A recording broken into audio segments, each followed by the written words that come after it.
नमस्कार मंडळी, स्वागत आहे तुमचं माझ्या चॅनेलवरती. तर आता इथे आज आहे मंगळवार. आम्ही रात्रीचे 7 वाजलेले आहेत. आम्ही आलेलो आहे फोटो काढायला. तर संगमनेरमध्ये माझं पाकीट मारलं. त्याच्यामध्ये माझे सर्व कार्ड गेले, आधार, पॅन कार्ड, वोटिंग कार्ड हे सर्व गेलं. मग ते नवीन काढायचं होतं. मग त्याच्यासाठी पासपोर्ट साईजचे फोटो पाहिजे होते. मग तेच काढायला आम्ही इथे आलो होतो. तर आता ते फोटो काढून झाले. तर ते आम्हाला फोटो कसे आलेत हे दाखवापर्यंत आम्ही इथे उभे राहिलो. मग नंतर बाहेरच जेवायला जायचं होतं आज. प्रसादालयामध्ये आम्ही जेवायला जाणार होतो. तर आता फोटो काढून आम्ही निघालो आहे. इथं गाडी त्यांनी पार्किंगला लावलेली आहे. तर ती गाडी घेईपर्यंत मी बाहेरच उभी राहिली, मी आणि मुक्ता. मग गाडीवर बसलो आम्ही आणि प्रसादालयामध्ये गेलो. तर इथे आम्ही त्यांची वाट बघतोय, गाडी काढायला गेलेत ते. तर ही मुक्ता आहे आणि हे बाहेरचा रस्ता आहे. त्या साईडला साईबाबांचं मंदिर आहे. मग आम्ही गाडीवर बसलो आणि गेलो. तर रस्त्याला आता पी-एन-जीवाल्यांचं, पुन्हा गाडगीलवाल्यांचं इथं पहिलं जुनं दुकान होतं. तर ते त्यांनी बंद केलं आणि दुसऱ्या ठिकाणी नवीन ओपनिंग केली. तर ते मला त्यांनी दाखवलं कुठं ओपनिंग झालेली आहे ते. तर इथे आता त्यांनी नवीन दुकान टाकलं. हे बिल्डिंग दिसते, हे पी-एन-जीवाल्यांनी नवीन ओपनिंग केलं, नवीन दुकान टाकलं. तर त्यांनी आम्ही त्यांचे कस्टमर, रेग्युलर कस्टमर आहोत म्हणून त्यांनी आम्हाला गिफ्टसुद्धा पाठवलं होतं. ओपनिंगला बोलवलं होतं आम्हाला, पण आम्ही गेलो नाही. मग त्याने आमचं गिफ्ट तसंच ठेवलं आणि फोन करून आवर्जून बोलवून घेतलं आणि ते गिफ्ट आम्हाला दिलं. तर ते गिफ्ट काय होतं त्याचंसुद्धा मी व्हिडिओ काढलेला आहे. ते नंतर मी तुम्हाला दुसऱ्या व्हिडिओमध्ये, एकदम शॉर्ट व्हिडिओ आहे त्याच्यामध्ये दाखवेन. तर आता आम्ही प्रसादालयामध्ये जेवायला चाललो आहे. तर इथून हा रस्ता आहे, प्रसादालयाकडे जातो.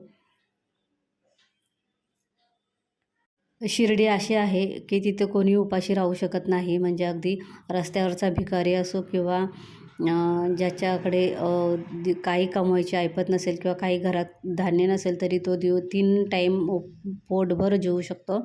असं साईबाबांनी शिर्डीमध्ये त्यांची व्यवस्था केलेली आहे. तर आता आम्ही प्रसादालयाच्याच बाहेर उभे आहे, मी आणि मुक्ता. आणि ते गाडी पार्किंगला लावायला गेले. मग आम्ही जेवलो मस्त प्रसादालयामध्ये आणि मग घरी गेलो. तर इथे उंटावरती ही छोटी छोटी फिरायला आलेली 4 मुलं बसली होती. प्रसादालयामध्ये अगदी फुकट जेवण मिळतं. फक्त आपण त्यांच्याकडून कुपन घ्यायचं असतं. आपले जेवढे लोकं असतील तेवढ्यांची संख्या सांगायची. मग त्या संख्येप्रमाणे ते आपल्याला कुपन देतात आणि मग ते कुपन घेऊन आपण पुढे जायचं. मग आपल्याला पोटभर जेवण भेटतं. असं तिन्ही टाईम तुम्ही जरी आलात तरी इथे तिन्ही टाईम जेवण चालू असतं. दिवसभर सकाळपासून रात्री 11 वाजेपर्यंत इथे जेवण चालू असतं. तर कधी-कधी जर अशी इच्छा झाली प्रसादालयामध्ये जायची तर आम्ही येतो जेवायला. तर आता इथे मी कुपन घेतलं. चुकून मी त्यांना 4 सांगितलं, मला 3 पाहिजे होते. मग मी त्यांना सॉरी म्हटलं आणि 3चं कुपन घेतलं.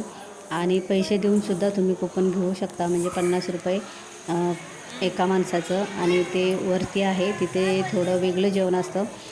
भाजी, भात, चपाती सेम असते, पण मिठाई असते, पापड असतं, दही असतं, साखर असते, असं थोडं वेगळं जेवण असतं. पण त्याचे ₹50 पैसे द्यायला लागतात. आणि इथे रांग लागते म्हणजे जेवणासाठी. तर आता ते पूर्ण रिकामं आहे. आज मंगळवार आहे, त्याच्यामध्ये पूर्ण रिकामं आहे. म्हणून पटकन आमचं जेवण पण झालं. रांगेत उभं राहायला लागलं नाही आम्हाला. तर आता हे प्रसादालयात आतमध्ये आपण जातो आहे. तर आज कोबीची भाजी होती, हुलग्याची भाजी होती, वरण होतं, भात होतं, शिरा होता आणि चपाती होती. असं जेवण होतं आज. मस्त पोटभर जेवलो आम्ही आणि मग घरी गेलो. व्हिडिओ कसा वाटला तुम्हाला नक्की सांगा. आणि कोण कोण ह्या प्रसादालयामध्ये जेवून गेले तेही सांगा. मी 8वीला असताना पहिल्यांदा शिर्डीमध्ये आले होते आणि या प्रसादालयामध्ये जेवली होती. म्हणजे तेव्हा आमची सहल आली होती कोकणातून. आता मी इथेच आहे, त्यामुळं मी कधी माझ्या मनाला वाटेल तेव्हा मी येते इथे. तर व्हिडिओ आवडल्यास लाईक करा, शेअर करा, कमेंट करा, सबस्क्राईब करा. तर भेटू आपण अशाच नवनवीन व्हिडिओमध्ये. तोपर्यंत बाय बाय.